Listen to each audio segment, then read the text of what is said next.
Question number 89 हमारे पास है the IUPAC name of CH3CH double bond CHCHO। तो इसको हम बर्ट 2N और AL आ जाएगा एंड पर। AL जो एंड पर है इसका मतलब आल्डिहाइड होगा। डिटेल में हम नहीं जाएंगे, रेगुलर प्रिपरेशन में तो हमने कवर किया था डिटेल्स को भी, बट इसमें इंशाल्लाह हम सरसरी सा ही पढ़ेंगे। आज की वीडियो की तरफ बढ़ते हैं। बिस्मिल्लाहिर्रहमानिर्रहीम। अस्सलाम वालेकुम, मेरा नाम है दिल अहमद और आप देख रही हैं प्रेप एकेडमी का ऑफिशियल यूट्यूब चैनल। हम आज की वीडियो में 89 से ऑनवर्ड सवालात को पढ़ेंगे। 89 और इससे ऑनवर्ड सवालात को पढ़ेंगे। अगर आपने हमारी पिछली वीडियोस नहीं देखी जहां पर हमने 88 क्वेश्चंस तक हमने कवर किया, तो यहाँ पर आपको लिंक शो हो रहा होगा, सिंपली उस पर जाएँ और वो वीडियोस लाजमी जाकर देखें। आगे बढ़ते हैं और हम आपको बताते हैं उन कैंडिडेट्स के बारे में, क्योंकि अगर आप हमारे ग्रुप में ऐड हैं वहाँ पर हम कैंडिडेट्स के साथ एक्सपीरियंसेस भी शेयर कर रहे हैं, जो पास होकर आ रही हैं और जो फेल होकर आ रही हैं उनका भी।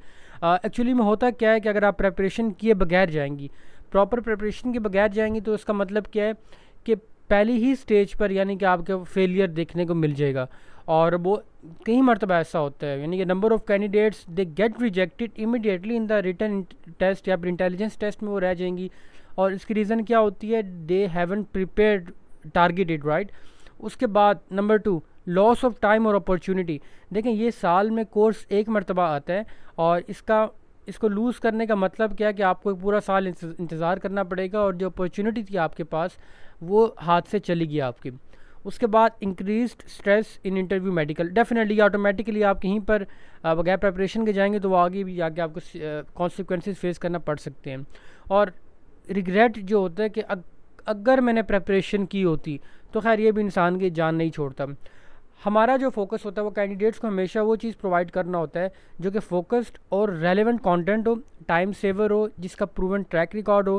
प्रेपरेशन स्मार्टली हमने करवानी है, सिर्फ हार्ड वर्क नहीं करवाना। और कम से कम टाइम अगर आप प्रेपरेशन करना चाहते हैं, नीचे डिस्क्रिप्शन में आपको हमारा जो है वो व्हाट्सएप नंबर मिल जाएगा। सिंपली आपने हमें कॉन्टैक्ट करना है एंड प्लीज़ तैयारी जहाँ कहीं से भी करें, लेकिन करके लाजमी जाएं। ऐसा बिल्कुल भी मत करें कि तैयारी के बगैर ही अगर आप टेस्ट देने चले जाएँ, राइट।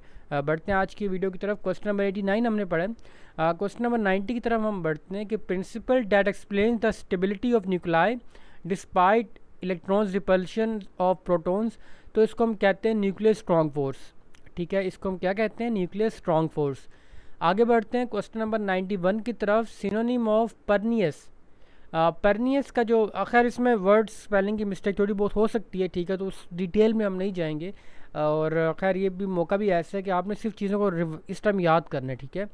तो इसका जो मतलब है वो है हार्मफुल या डेडली, हार्मफुल और डेडली। रेगुलर में तो हमने इस तरह किया कि हमने कैंडिडेट्स को वर्ड्स के मतलब तक बताए हैं और फिर जाकर यानी कि हमने उन्हें सिनोनिम या एंटोनिम की तरफ लेकर आए हैं। यहाँ पर जो आपसे वैल्यू पूछी गई है that is value of Rydberg constant. तो रिडबर्ग का जो कांस्टेंट है उसकी वैल्यू है 1.097 इंटू 10⁻7 पर मीटर। ओ यानी कि ज़ीरो को हम पढ़ते हैं, ठीक है, ओ भी आप पढ़ सकते हैं। आगे बढ़ते हैं क्वेश्चन नंबर 93 की तरफ।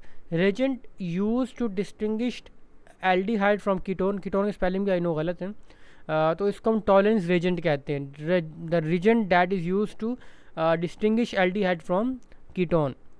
क्वेश्चन नंबर 94 जेंटल वुमेन हमारे पास है। Recalcitrant antonym. तो इसका जो एंटोनिम हमारे पास वो है ओबीडियंट, ठीक है। रिकाल सिट्रेंट का जो एंटोनिम हमारे पास है वो है ओबीडियंट। आगे बढ़ते हैं क्वेश्चन नंबर 95 की तरफ। Organelle that is semi autonomous and has its own DNA. तो उस ऑर्गेनेल को हम क्या कहते हैं, एग्जैक्टली माइटोकॉन्ड्रिया, जिसका जो like organelle that is semi autonomous and has its own DNA. Mitochondria has its own DNA. आगे बढ़ते हैं सवाल नंबर 96 की तरफ। 95 हमने पढ़ा एग्जैक्टली, ठीक है। 95 जो सवाल है हमारे पास, 96 वो हमारे पास है relating to the price of a thing. If 1 dozen pencil is price 27 then price of 4 pencil is.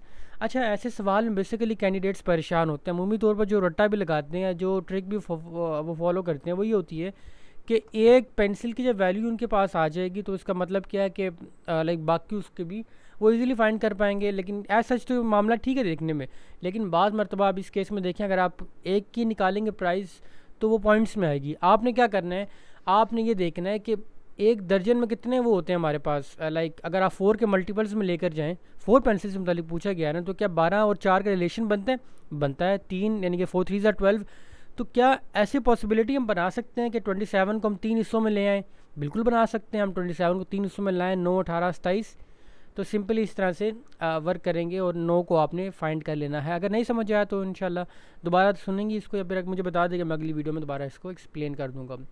97 number पर जो सवाल हमारे पास है, the phenomena which when light bends around sharp edges, तो उसको हम कहते हैं डायफ्रैक्शन।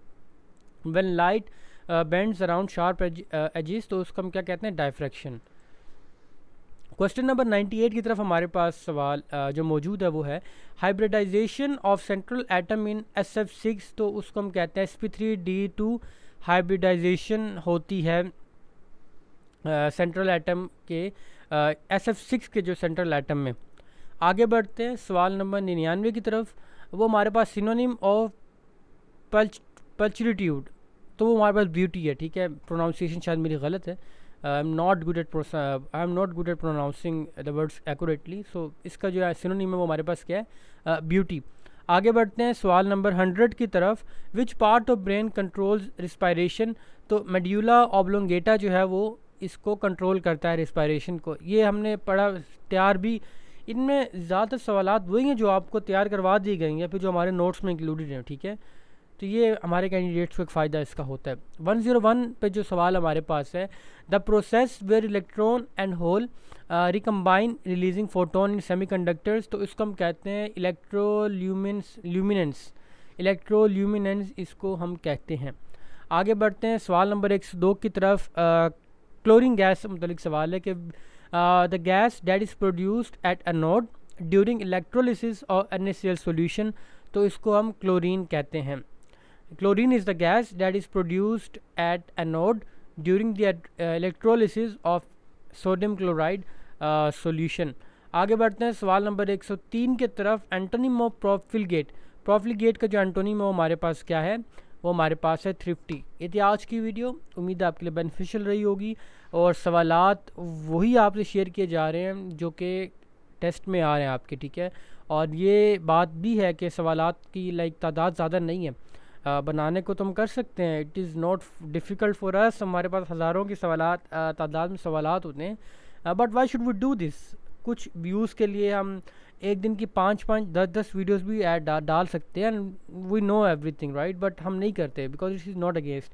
हाँ, एक आधा बार या 2-3 सवालात रिपीट हो जाते हैं एक वीडियो में, तो इसमें इशू नहीं होता, ठीक है इतना।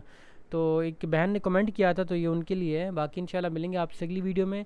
अपना बहुत सारा ख्याल रखें। अस्सलाम वालेकुम वरहमतुल्लाहि वबरकातुहू।